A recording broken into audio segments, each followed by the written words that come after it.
Konnichiwa, LCM I'm just going to walk over how to turn fresh nettle leaves into something you could whip into the freezer. So let's have a look. We got some water on here in a pot.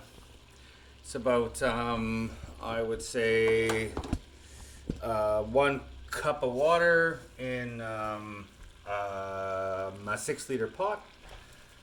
I got a giant basket of these guys here. If you can look, it's like only leaves. I don't have the big stems. I like to chop only leaves off.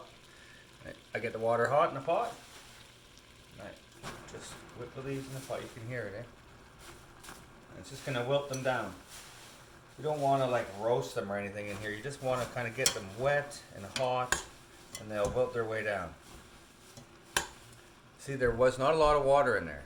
Just like I said, one of these guys, one little, like mason jar, 1 cupper, and let that get to a rolling a boil. I'm at like a high heat here. Could probably put it just under high, so you're not going to go too hot.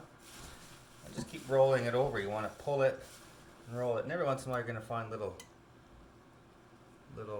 twigs, because you're in the woods. So keep rolling it over. See, I usually leave the ends too. If you look, that's like the end of a plant. I leave it all as one. And I'll just keep rolling it over. Everything it's getting dry, you can hear it.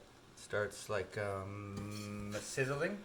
A little bit more of that water and just pour it in there. That's okay. No problem. Okay. Keep doing that. See, instantly it all wilted way down in there. But we're going to do it all. Take all this. Oh, see, sometimes I don't always chop them all. See, I'll just chop that one up in a minute. Put them all in there.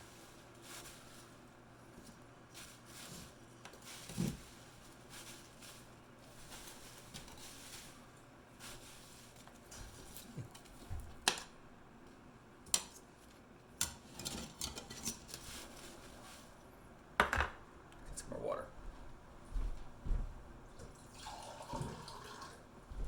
So about another 1/4 cup in there. So now I've used 1 cup in the beginning, 1/2 cup a few seconds ago, and another 1/4 cup just to keep it all wet down in the bottom.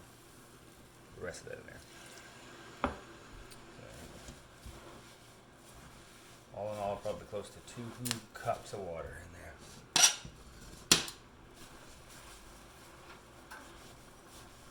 Starting to all wilt down now, very nice. Put the last of these leaves in there.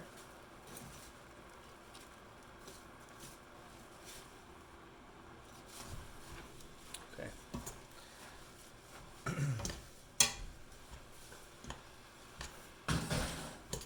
Okay. It's doing really well. Turn down the heat, maybe turn it even right off.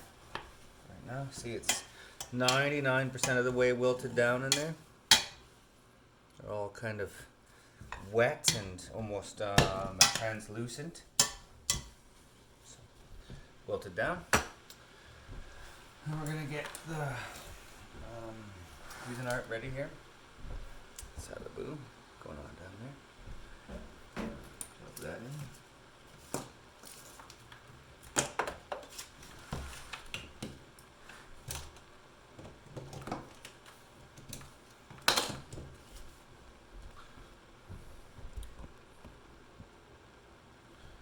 Okay, so they're 99% of the way wilted down.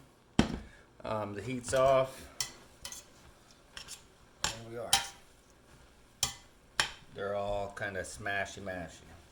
Now you can either whip them in the freezer like this, on a tray, in little like mounds. Well, I like to use this guy, so we're just gonna put them right of the pot. It's still hot, don't matter. You could let them cool, you could not. And I usually let them cool on the tray. I'll take this and put this all in there.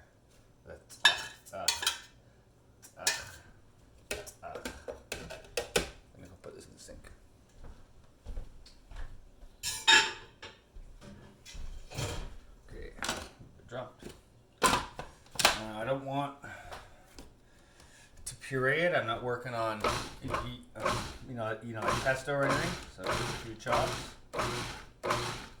Maybe just to make sure that it gets chopped evenly. Get in there with a little spatula. Mix it up.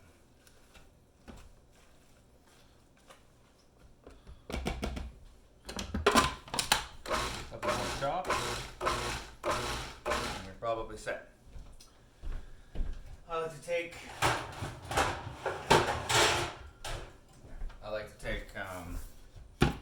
pan and parchment paper. Get it all ready and pop that top. Get some spoons. There you go. 2 large spoons. Take out a bit. Make it into a lump that you like the size and look of. Put it down. Do it again. If you want to get fancy, you could I put it into quenelles, but I don't need to be fancy. I just need it to be in, I'd say a 1.5 to 2 ounce kind of chunk, so that when I take it off of here, when it's all frozen and I put it in a bag, it's like a cube chunk that you can just use. I don't know how to go to the bathroom. And what Okay, are bud. you making? Nettles, bud. What is it called? Stinging nettle cubes that I put in the freezer, so we have it all year, baby son. What? I see. We have little bit. I don't know if there's any in there yet. I think I used up most of last year's. Yeah, I'm gonna have to go to the bathroom. Okay, go ahead.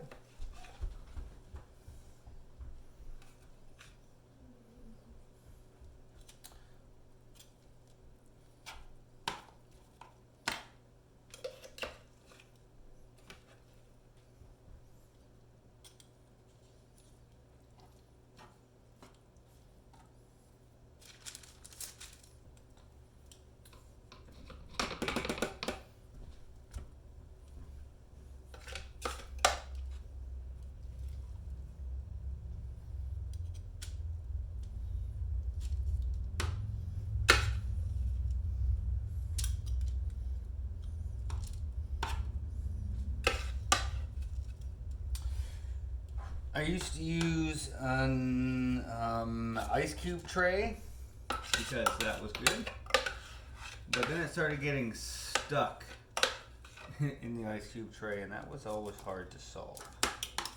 So I started just putting them on a sheet pan with parchment because nothing sticks to that. So been lucky so far. I think that's pretty much the end of that. Boom. Okay, and I'll whip these in the freezer for I'd say a day, maybe 2, to make sure they're good and solid. And then I'll rip them off this tray and whip them into large ziplock bags and keep them in the freezer up to a year, maybe a year and a half. Obviously, I'm gonna let these ones cool all the way down, and then I'm gonna put them in the freezer. So there you go, easy breezy from the field to the freezer, and eventually on the fork. So have a good one. I hope you liked it.